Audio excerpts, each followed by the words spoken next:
Okay, yay, I'm live. Okay, okay.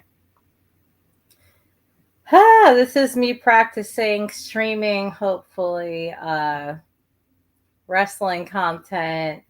So I am going to watch the brand new Atticus Cogar documentary.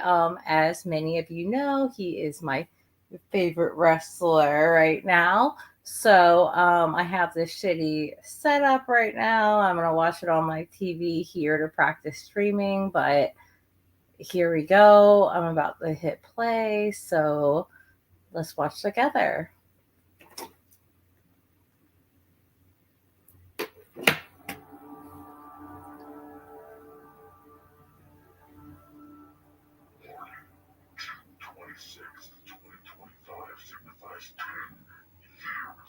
Since Atticus entered the unforgiving architecture of professional wrestling. What follows is not a retrospective, but a dissection of memory in a random extreme of consciousness, where time folds, identity fractures, and the boundary between performance and person dissolves. Make sure when you come in. I honestly didn't expect a documentary to start this way, but why would I expect anything else from him?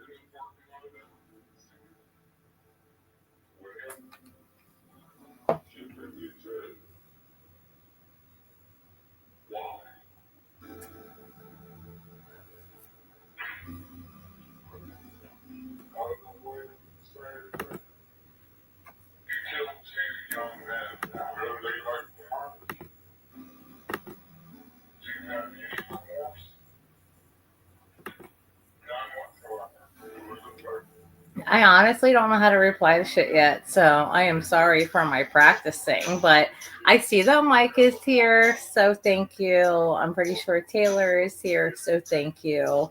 Um, let's watch this Atticus documentary and hope I don't fall hopelessly in love with his real life personality because I like to keep it kayfabe. It's like literally one of my worst fears. But I love that it starts out like a movie, like starring Christian Napier. I really need to get a picture with him. So hopefully within the next month that can happen.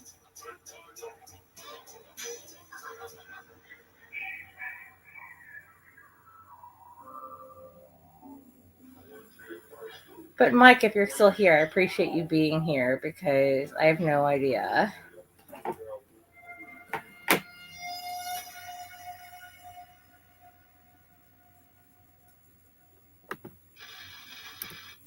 And the minute that my name started to get a little bit bigger, you shut it down. You fat bitch. We survived together. I survive on my own. Look, motherfucker. That should be good, right? I'm a deathmatch wrestler now.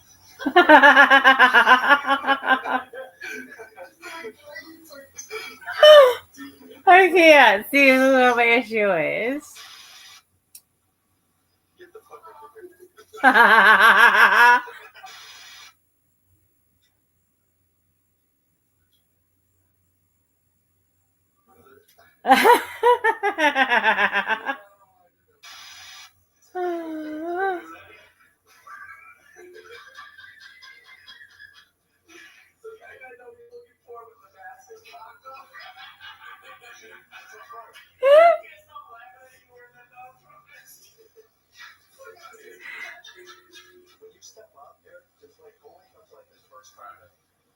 Can you see me right now? Yeah, I can see you around my back. Side note, I want to add that Eric Ryan is going to be at the X Brand tournament this upcoming Saturday that I'm going to go to. And that is awesome. Like, I am so excited. I've only got to see him wrestle, I think, twice live already. So I'm very excited to see that happen. Yeah, try to give me some, like, some iron. Yeah, you can turn it on Burger King, so I swear to God. Whopper.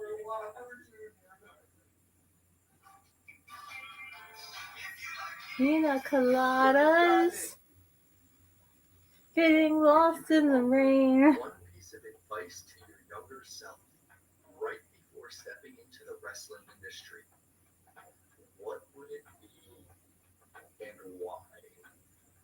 I would warn myself about the idea of letting praise and attention go to my head. I entered this business directly out of high school. I had a big problem with authority. I didn't have many close friends. I definitely wasn't the guy that girls were lining up to talk to. And I'm not gonna act like That's funny because there's like a line of girls ready to date Atticus. Trust me, I know. They think I'm in competition with them, but I'm not. But there's a line. I'm aware. was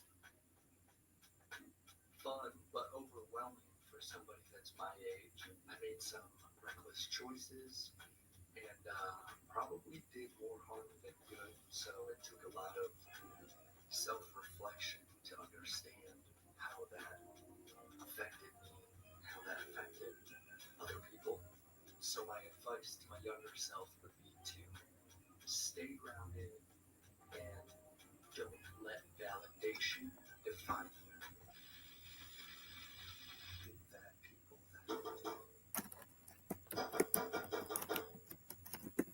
Ah.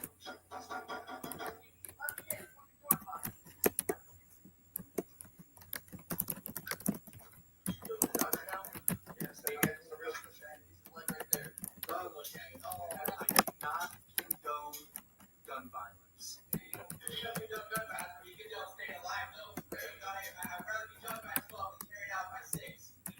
Alright, that's enough of that.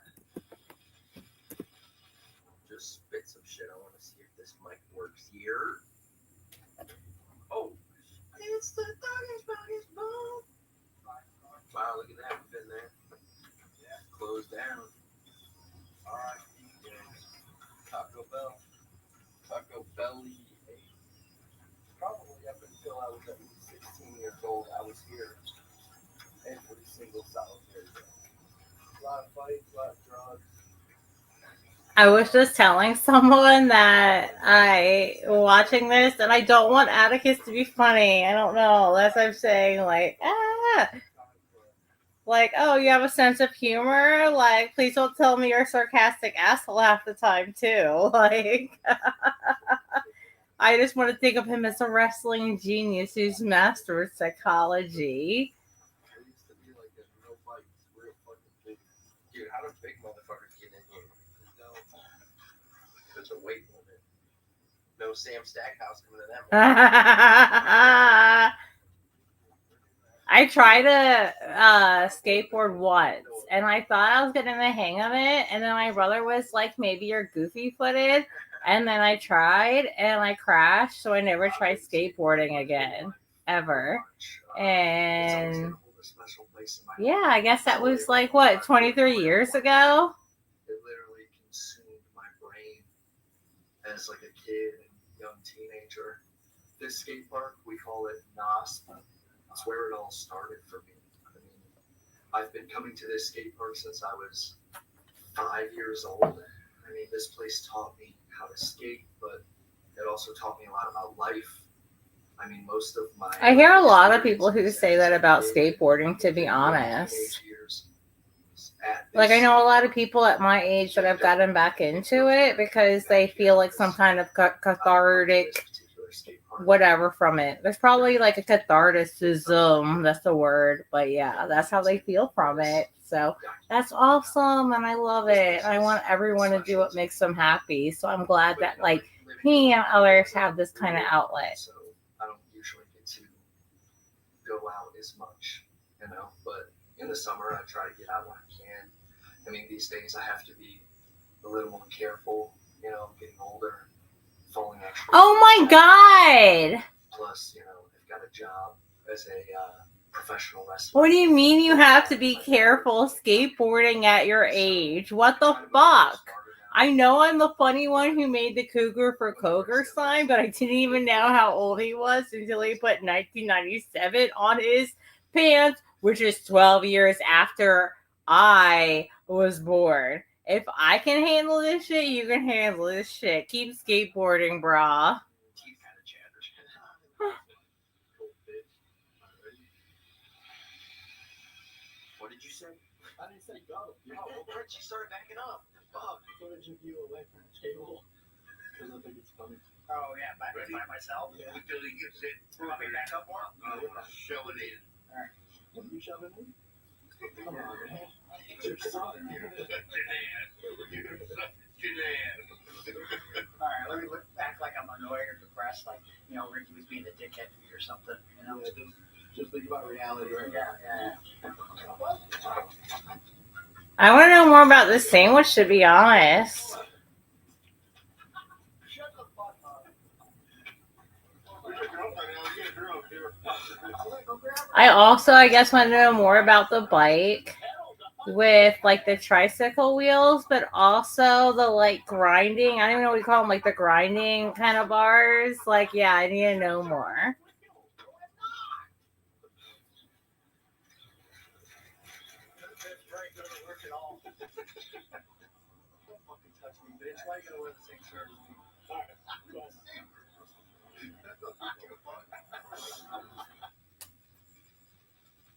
Me personally, I think one of the most overlooked yet fundamentally vital aspects of professional wrestling starts with what you wear, right? Like it's the visual language that speaks before you ever even have to say a word.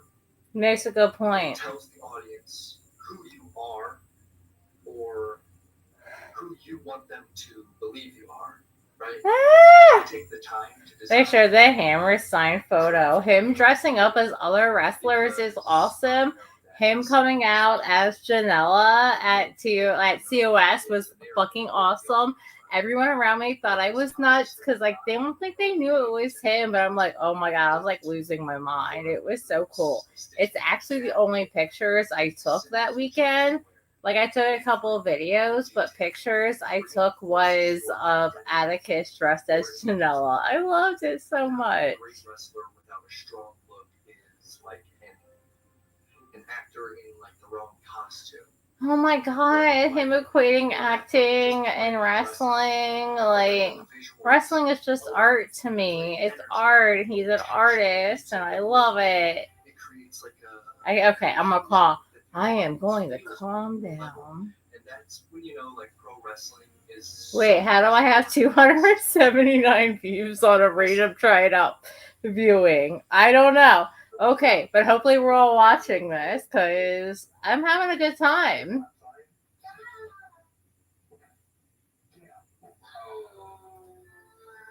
I'm just now realizing that I made a post about narcissist Lex Luger from 1993, who I admired as a kid, and Atticus wasn't even born yet. What the fuck? The color scheme was definitely deliberate. It's like a gradient transition, like white to white, with the black being in the center. It was meant to kind of evoke a moral tension. I guess the idea of like light being confronted and consumed by darkness, but then re-emerging is like a visual metaphor for the character I was portraying, you know? On this leg was the skull with Fuego del Sol's mask, the skewers driven through the eye sockets, which was obviously a reference to our encounter in Atlantic City.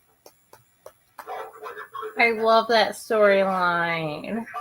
Which I've been trying to kind of Well, I mean, who am I to say I love every storyline? Stop snitching, which I was kind of like put on a bunch of my stuff.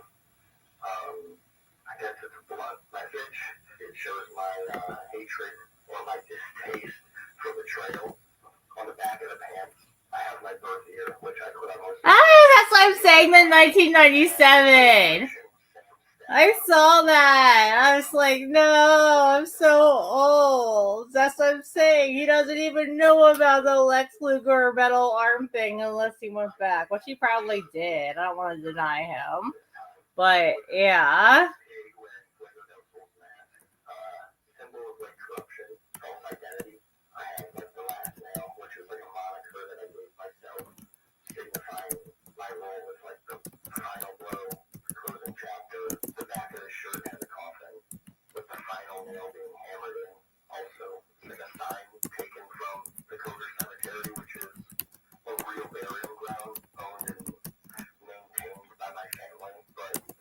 Oh, okay. that people respect their space and don't seek it out. But its inclusion was like definitely intentional in this. It's special to me.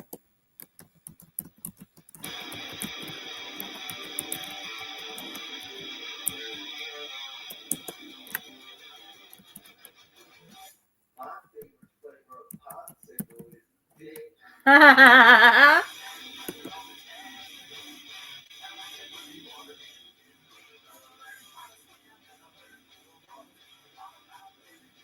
I think my favorite flavor of popsicle might be fruit punch.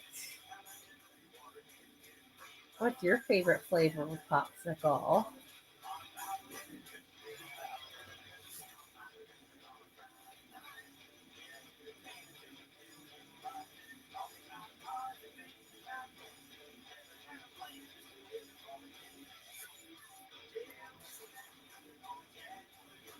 Oh no.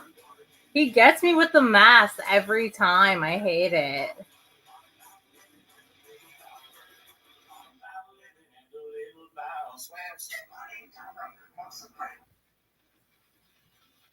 My brother, Otis, my cousin Christian, we grew up backyard wrestling. I mean, like, it was just, we were kids who lived and breathed this. I want to know so much more about Christian, to be honest.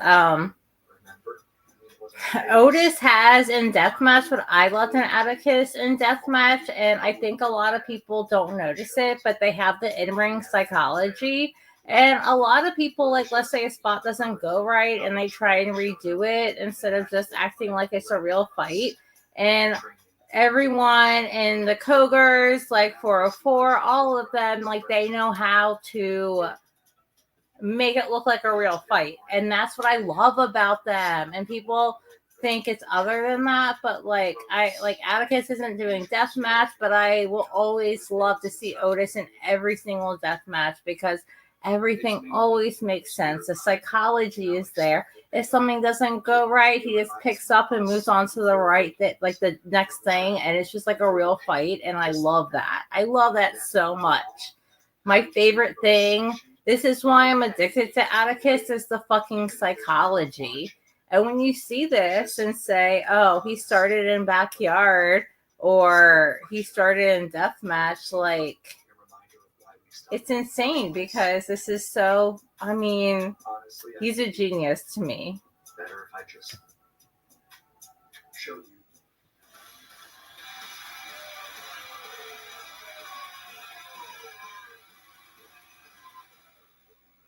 Just being in this miserable place. I don't think Atticus got me into deathmatch, and people think it is Nick Gage, but it's not. It's Atticus because I fell in love with his in-ring psychology. So when I started going to death matches and following him around, and that's when I fell in love with deathmatch and the deathmatch community. And what a lot of people underestimate is how much psychology is incorporated into it. Some people do it better, some people don't do it as well, but it's there. So that's why I got on deathmatch with Atticus, because not only his promos garner a lot of attention, but like his in-ring work, like if you watch his actual matches, like I was saying about Otis, they make sense on a psychology basis every single time. It is beautiful. It's so beautiful. You gotta love this backyard shit, though. I'm going to 2 backyard wrestling shows this weekend. X-Brand tournament on Saturday, which it should fucking rock, to be honest. And then POR Sunday. So hopefully I'll get some pictures and some good videos, and it will be awesome. Deathmatch wrestling on the ICW stage, rather than concluding that chapter by winning Tournament of Survival 10 and bringing it full circle. It's pretty interesting. For me, retiring at TOS 10, it wouldn't have been full circle, at least not the way. I am so thankful that I happen to be there at his last death match. Yes, sis. Of my deathmatch career at the time, it helped me stop being seen. I wish I had my posters here. I could grab them real quick that I have of this night, because I do. In deathmatch wrestling, no matter. It was also a breakout moment. Hold on, maybe I'll get them. People still chant 3P at him to this day.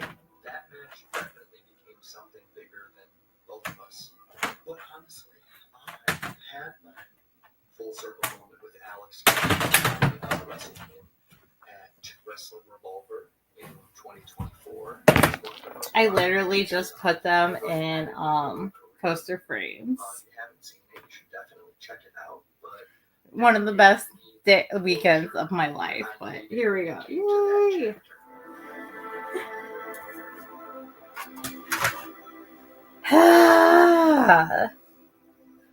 The cinematics.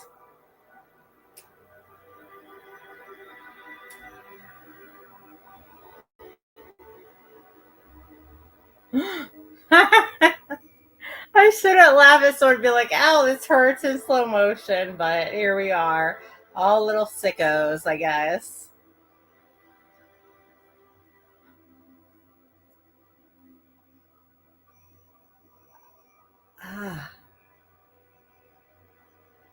I wonder what it's like to be skewered. I have never been skewered. Has anyone tried that on themselves?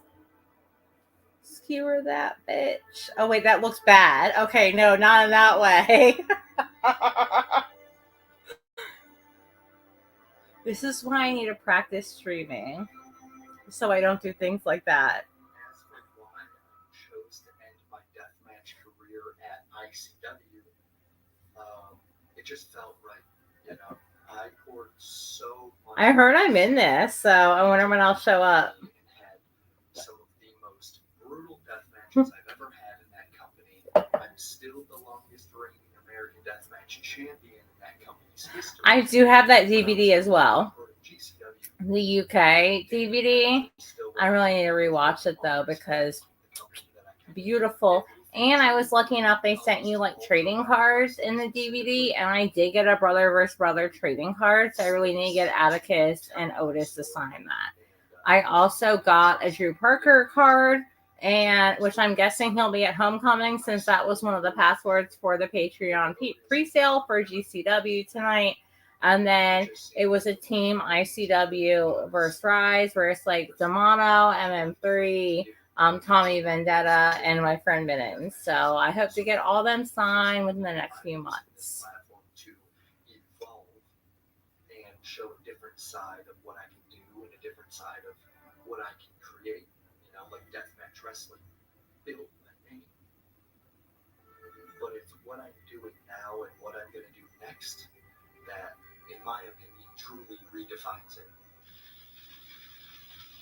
At any point, did you believe a return to GCW was off the table? Yeah, I mean, if you would have asked me like a year ago, I definitely would have said a return. I don't go to wrestling in my area because of a lot of drama and rumors and knowing too much backstage stuff. And so when I started going to Jersey, I didn't follow backstage stuff. And I do remember going to see Atticus and doing a whole Atticus inspired outfit, which I do all the time with this shirt. And he was not there. He was billed. He did not wrestle. He wrestled the next day at JCW in AC. So I'm so thankful I still got to see him that weekend. But I was so like crushed at that moment that he wasn't there when I decided to do this whole outfit for him.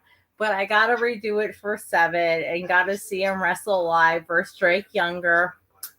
Beautiful match. So, I mean, I guess it all worked out in the end. I don't really have a lot of creative restrictions placed on me there.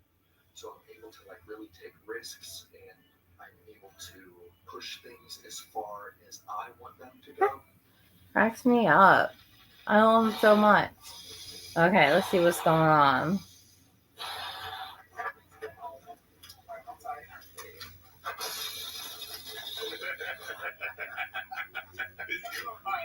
sorry, I didn't expect it to be that funny.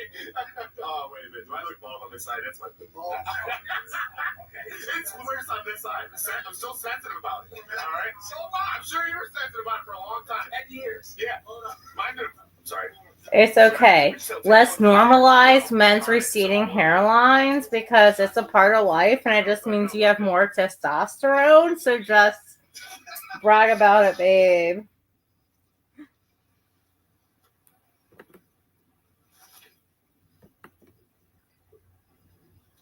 Lift your head up a little bit. Also, try to look out for a brother. He's gonna put a shine spot. I don't eat it with me. It's gonna happen. All right. So each other, you're saying that.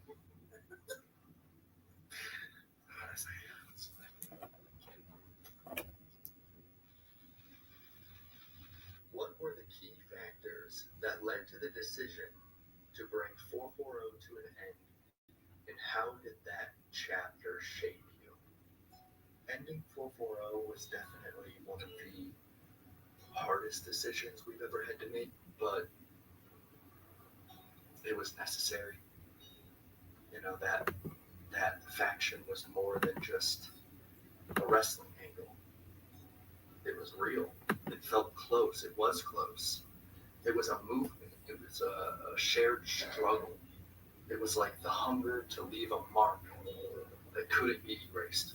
But the truth is, when you have 10 people in a faction, all with their own personalities and their own creative visions and their own goals, it becomes nearly impossible to keep everyone aligned. Not everyone agreed. I'm trying to look into why this comment is still up on the screen, and I have no idea. I guess it's good why this is a test stream. I have no idea what the fuck I'm doing. I don't know why this comment is still here. I don't know how to reply to comments. I don't know what I'm doing. I am just testing this out because I think I have something unique to offer to the wrestling community as a 40-year-old woman who grew up, started watching wrestling in 92, lived through the Attitude era, and then I spend most of my time in indie wrestling, which, duh, because I'm watching Atticus right now. He's my favorite wrestler in the entire world right now. Wait, maybe below Seth Rollins. I don't know. If they want to fight it out to be my favorite wrestler, I will let them. The promos alone will get me off for like a year. So go for it. Fight each other to be my favorite wrestler.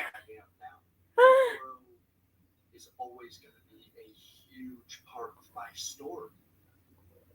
But it's no longer the chapter I need to be writing. I've participated in cosplay wrestling about once a year since I started wrestling. The company I debuted with, Mega Championship Wrestling in Elyria, Ohio, they put on a show at an event called Colossal Con.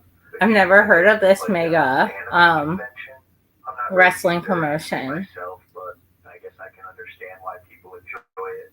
I genuinely love seeing everyone in costume. Because for me, it's a fun opportunity to step outside. Yes, it's always fun to see everyone in costume and see everyone having a good time in costume. I love it.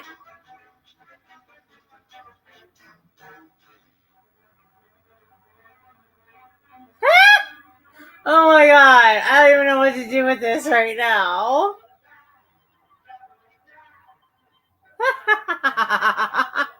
Oh my god, I'm dying. I need to see like the footage of this.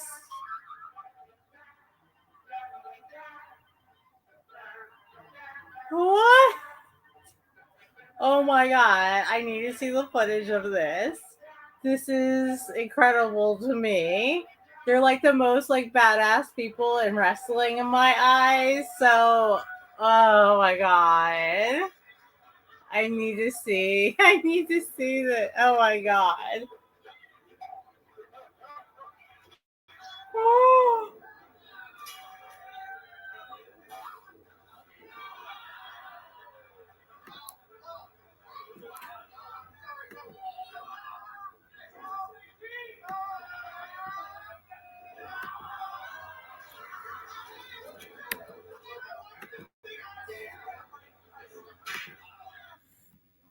I'm dying, man. Parents responded to your career in professional wrestling, and has their perspective shifted over the question asked by one of my parents. Their support is more than I could have ever hoped for. You know, my parents are incredible people. I believe my mom was 18, my dad was 20 when they got married. They're still together today. That kind of bond and that kind of loyalty has shaped everything that I know when it comes to family. Yeah, thank you, Mike, for helping us out with the comment. Like I'm saying, I'm looking at my text messages, and we do not know what we're doing. I know you've been on YouTube a lot longer than me. Oh, and then I'm matches. They've watched probably every single match that I or my brother has ever had. I guarantee you they haven't missed one. You know, I'm behind. I'm still watching though. We'll see. Christian, you know, they're my family, but they're my actual real life best friends. Knowing that our entire That's family so sweet. stands behind us with that kind of love and that kind of commitment. Aww. Is one of the reasons that I guess I've made it this far. I used to be obsessed with EC3, and I did meet his parents. That's how far I go in my wrestling fandom. Are you filming? You better not be filming me. I'll come over here and bust your head. I mean, what can I ask? What significance does it hold for you to share such pivotal moments in your career alongside your older brother, your cousin, both personally and professionally? It is absolutely He sacred. says you're best friends. That's like the dream, right? To work with your friends. Can be isolating. Having my brother there has grounded me in more ways than I love the pictures they use. I love it. I love it so much. Because he's older than me. You know, he's always been there. He's my reminder of what we fought through to get here. We've bled together. We've traveled road together. We've jumped together. And we've grown into something bigger than just two dudes from Cleveland, Ohio chasing a shot. Two dudes with attitudes. And no matter how far we go in this business or in life, nobody can ever take that away from us. And Christian too, you know, having them both there has made some of the most hardest moments survivable, some of the best moments unforgettable. When I have them by my side and I look at them from across the ring, I know that this isn't just about wrestling anymore. You know, this is the kind of bond that can't be manufactured. So sharing this ride with them has definitely made everything. I think we can all agree as a wrestling community that we're all family at this point. No one really understands us. Very grateful and very present in the moment. Well, I appreciate you watching this long. This is my last raw reflection for this documentary, and we can call it a night. Right now, it's June 8th, 2025. It's 3:15 a.m. I'm in Atlantic City. Oh, it's when he comes out with Chanel. I loved it so much. I'm really proud of him. I should be sleeping, but today I wrestled Joey Janela in my first dog collar match. There's a lot crawling through my head tonight.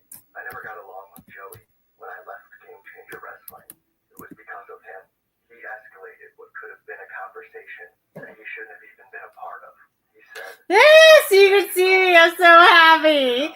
I'm so happy. I'm so happy. I'm so happy. You have no idea. That was genuine. I'm happy now watching it back. Honestly, a screenshot from the aftermath of this match is the screenshot on my phone right now. is the independent scene. You know, like it's the cathedral. And if you want to be seen, you have to be on this side of the fence. You either work here or you only do death matches. I've worked my way out of the trenches to get here, and then I got set back, and then I dug my way out again. People thought the bridge was ashes, and it was. He has so much more than deathmatch. The One genius. of the biggest moves I made when I came back was honestly agreeing to work with Joey Janela. Not because I forgave him, not because I forgot, because I had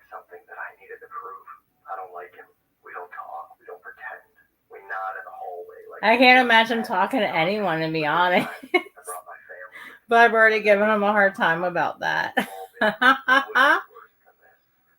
trying to make my name off some comeback story, but after tonight, I think I'm gonna challenge Effie. I'm gonna challenge him for the GCW World Championship in Dallas. Someone was like, "You've got to come to Dallas," and I wish I had the money. And if I had the money, I would be in Dallas. Like, if Atticus wins the championship there and I miss it, I will never forgive myself. But maybe a miracle will happen. I'll make enough money in the next few weeks and I can go there. But I hope I don't know. I hope he beats Effie. I really want it a lot. This is all I've got. I don't have a backup plan. I don't have a degree or a trade. I've only ever bled for this. I've only ever wanted this. This is my adult life. This is my job. This is my salvation. So tonight, not about revenge. You can see me jumping up and down. I'm so excited. This is my screenshot. I love it.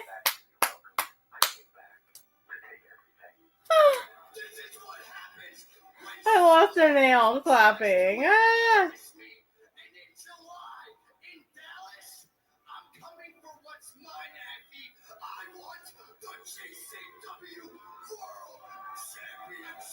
I have to go to fucking Dallas, don't I? I can't miss it. What if he wins?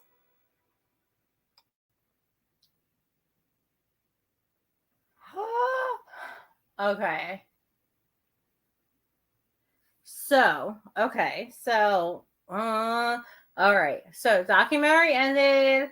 It wasn't as personal as I thought it would be, so that's good. I don't have to fall in love with Atticus, my favorite wrestler, but overall, this was a very good documentary. It made me realize that I need to find a way, hell or high water, to go to Dallas. So, like, I don't know how you raise money, but I need to try. I gotta go there, but I love him so much, and I love all the Cogars, and I really wish I want to know more about Christian and everything that's going on, and I need to practice my hand signs because I'm so bad at how to like maneuver my fingers for the new genre. So, yeah, I don't know. Thank you for everyone that joined me and watched along. I don't know. Overall, would I like to know a little bit more? Yes. But I'm glad that it didn't give me more than I needed because I appreciate him as a wrestler and keeping it kayfabe. And if he went too far to break kayfabe, it might have really affected me in a different way. So overall, I really enjoyed the documentary. I would like a different perspective. Like, I wouldn't mind if like Otis did one as well. So overall, it was a very good documentary, and I would want to see more. And obviously, I want to go to Dallas, and if he doesn't win, hopefully it will be at Homecoming where I will be, and I got my tickets tonight. But either way, I love Atticus and the Cogars and Deathmatch in GCW. And if you watch along for any bit of my practice stream, I appreciate you. And go and follow me on Instagram at Danny Talks Wrestling and Twitter at Dump Truck Danny. And I am a new member of Chairshot Sports, and we will be starting our new podcast on July 20th. So check it out. And I'm going to say bye now. And thank you for watching this documentary with me.